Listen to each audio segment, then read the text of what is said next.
Well guys, we done it. We made it. We entered Summernats 37 and we got in. So we'll see you there. This week on Cars and Things Restos, we're looking into the 6 litre. We'll start putting the cam in it and getting ready for going Mako.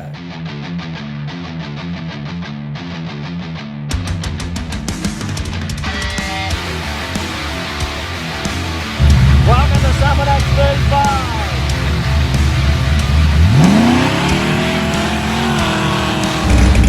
Welcome to Summernats 36.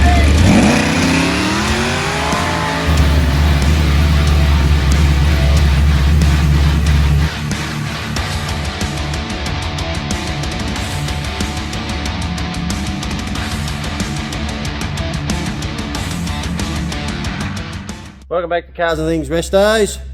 Okay, so I just pulled my 6 litre over here and I undid the sump. We'll take that off and have a look inside it.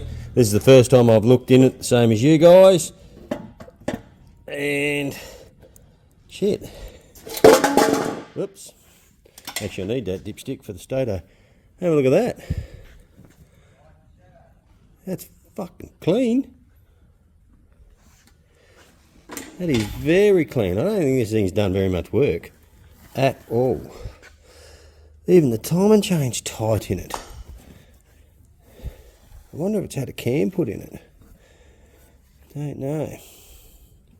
Have to look now. I've got another sump. It came with a VK sump, so I've got to clean that up, and we've got to put that on it, and then we got to pull all the timing cover off, which I can do now anyway because I don't want to put the sump on until I finish putting the cam in it. Yeah, pull that off and pull the cam out of it. I wonder if it's had a cam replaced. We'll have to have a look at the numbers. Alright, we'll keep having a look and see what comes up. I've got the VH sump, or VK sump here. I thought he said this came off this engine, but I don't believe it has. There's a lot of rub marks there. It's been rubbing on something. I don't know. You can see she's been sitting on something and rubbing. I don't think it's been in a VK, but it's very, very dirty. I don't think it's out of this engine. Have a look at how grotty that is. So I've got to give it a good clean up. So what I've got is a bit of multi-purpose aluminium cleaner. So I've got a spray bottle with some just a little bit of, what do you call it, bloody truck wash or detergent with a bit of water, and I put petrol in it. So there's petrol in it, so give it a shake up, and then when you do that, that'll bring this fucking alloy up really, really spotless.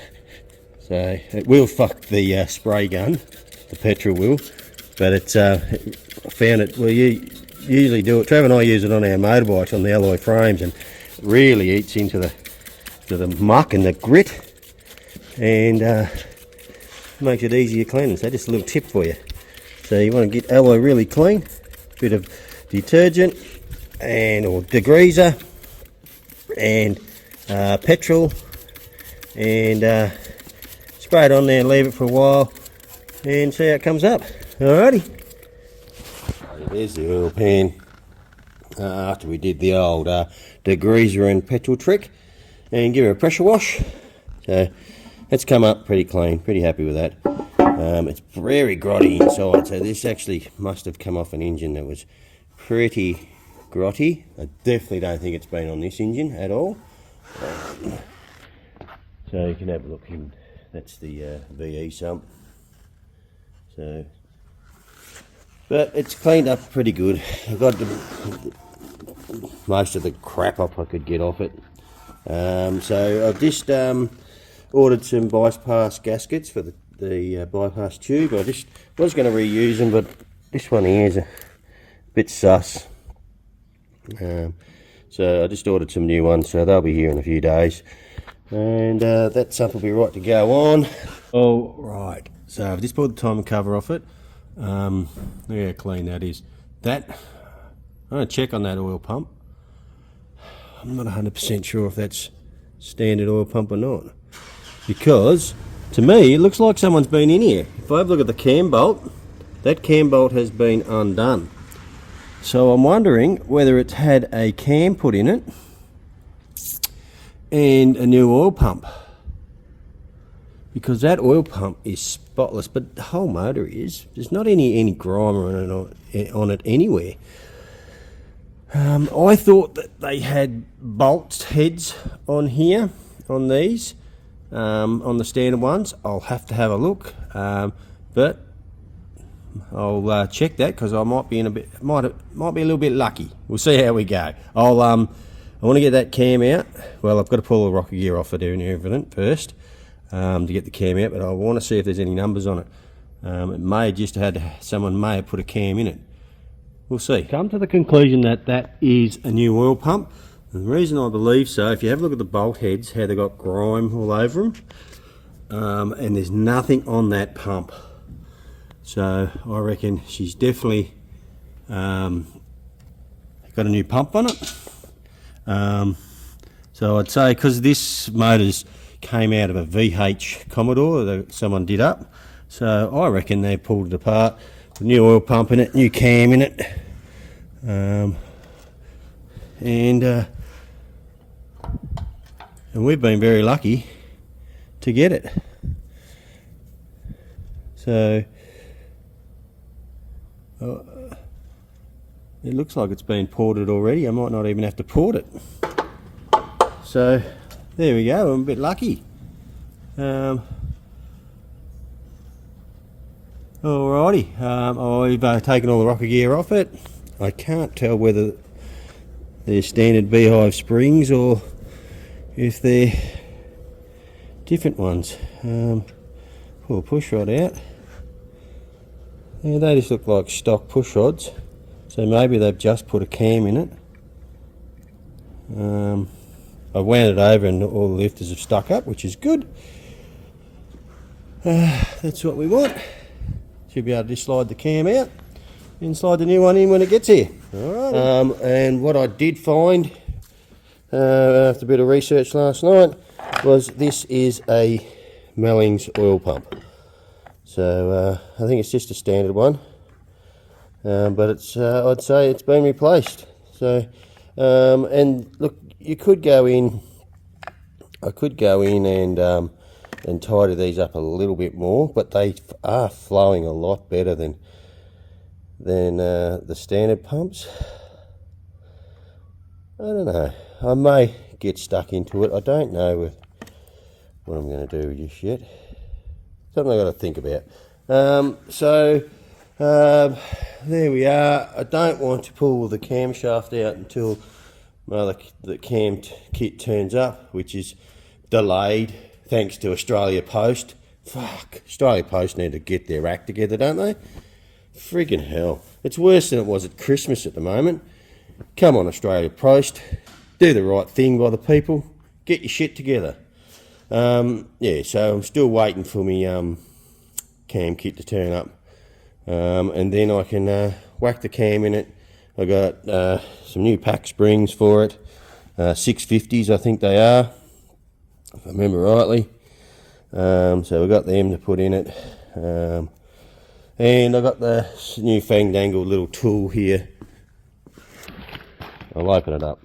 So we've got this new little tool here I've got to put together that will you bolt it onto the studs. This goes over them like that and pushes down on them so you can get the locks out.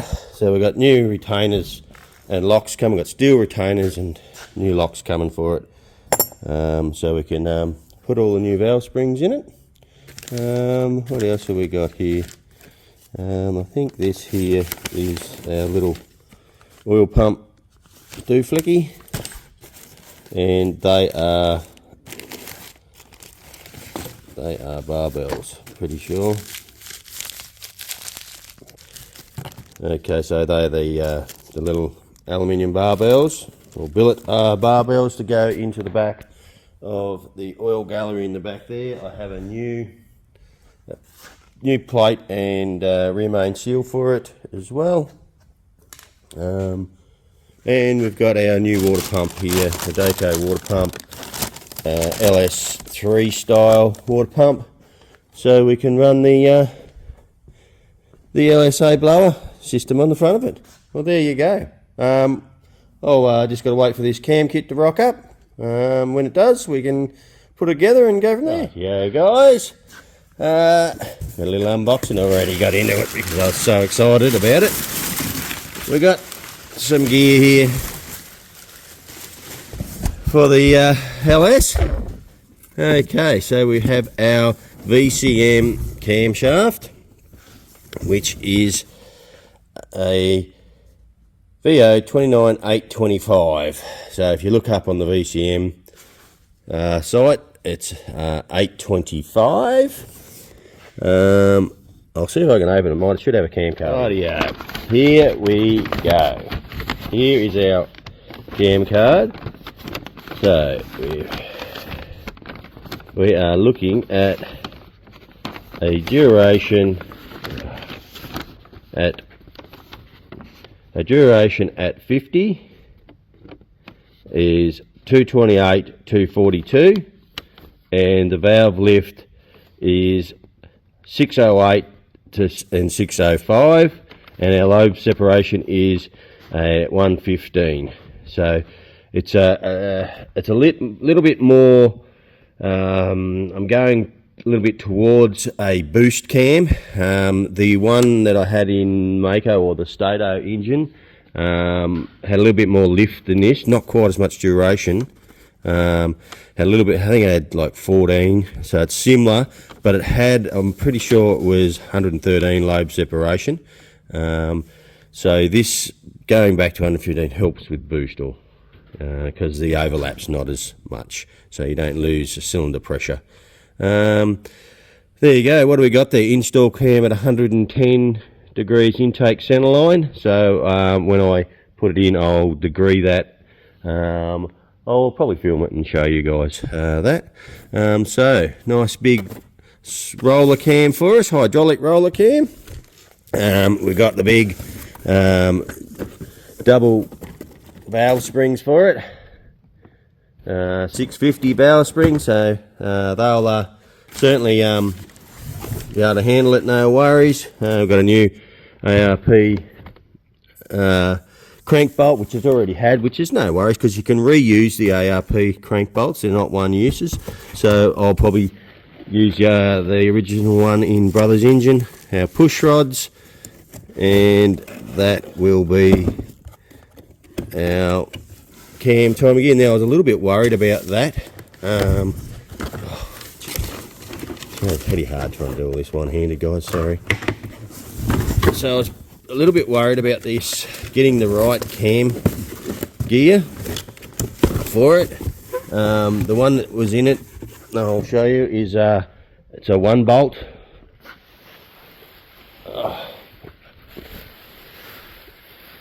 If I can get it up here.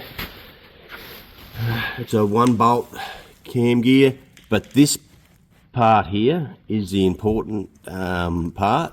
That's your cam sync for the front cover, wherever it is. Where's the front cover? There's the front cover there. There's your cam sync there, which has got to match the tone wheel in the back of the motor. I'm sure you could probably, with the Peltec, you could probably change that.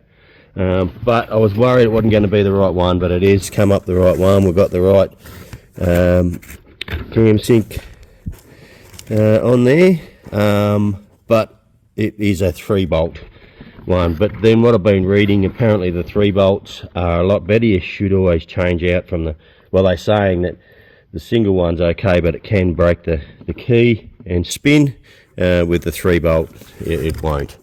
So that's beautiful, and then we can degree it in because it's got all the degree numbers on it, or different keyways. Shows you that, so we can degree that in, no worries. All looking good, guys. Alrighty, here we are with Jamie's ute.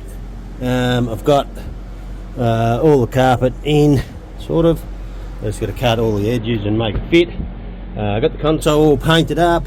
And in there, I tried to replicate what I did when I painted that. I would have put plastic in there and dabbed it and tried to replicate this, but it didn't really work. So I reckon we might get Joe to make up some vinyl to stick in there and make it look neat around here, because it looks a bit average. But that'll be alright.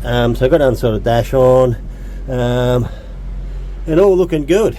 Just got to bolt the seats down, cut these in, and that interior, we'll get Jared to make that back piece, and she's the duck's guts. Alrighty, so we got Jamie's tray up here. Jamie had this tray fabricated by a fabricator, not a car builder or anything like that, and I'll show you a few things that he's done wrong that you guys need to know if you're going to build a tray. Do not do this. And the first one is, make sure when you pick your steel and you got it in, always put your seam to the inside. That seam's all good there, all to the inside. Then I'll come around to this side and the seam's on the outside. The problem you got there, guys, is it's not dead flat. It curves in a little bit like that, and that sticks out. So that will show up in the paint big time. So what I'm going to have to do is I'm going to have to sand all that back. I'm going to have to skim coat the whole thing with filler so it'll look like flat like this, because that just stuffs it. And you can see, look at he's done. He's got into it with the grinder. I'm going to have to probably spray some resto finish all over this, and I have to block it all back. It's just going to take a shitload more time to do, because unfortunately people that build stuff, like this guy's probably an engineer or something, and he builds bloody grape harvesters or fucking, shit like that, where they don't care what it looks like. But when you're building something that's going to be put on show, there's a few things you got to make sure you get right, just to make life easier. Just going to make my job a lot harder. Never mind, is what it is. Go around and fill all these little gaps in.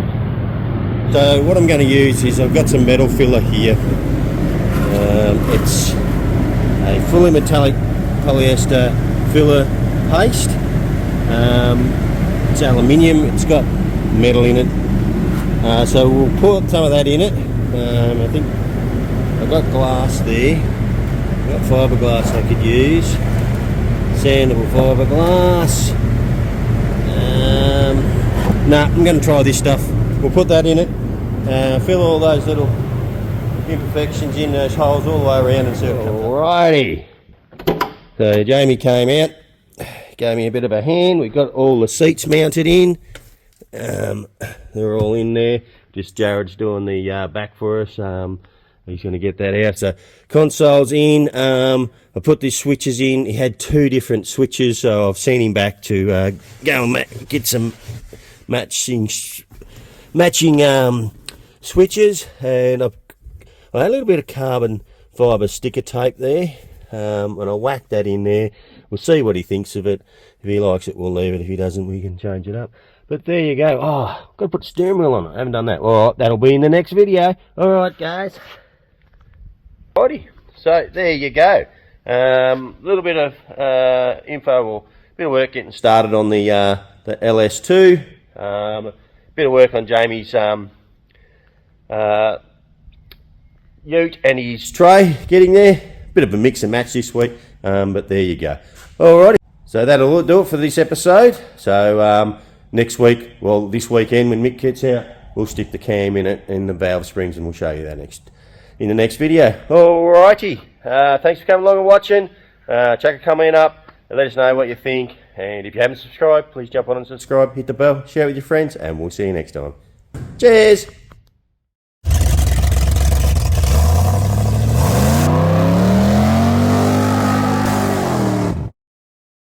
Alrighty guys, just got to head down here because we had a phone call.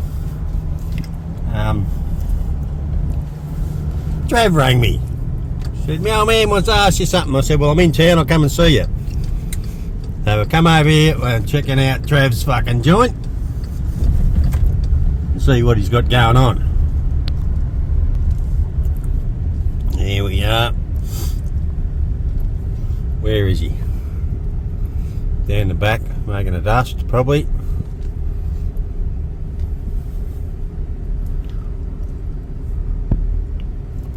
So this is Trev's. Trev's an earth mover. He's got plenty of trucks and toys and shit. There he is.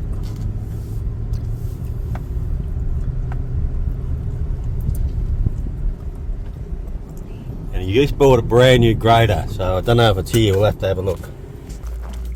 Hello, boys. Have a look at this. This is Trev's first fucking, what is it, Trev? A excavator. That sat at my joint for a little while, didn't it? How much an hour we got? What's going on? Good. Where's your new grader?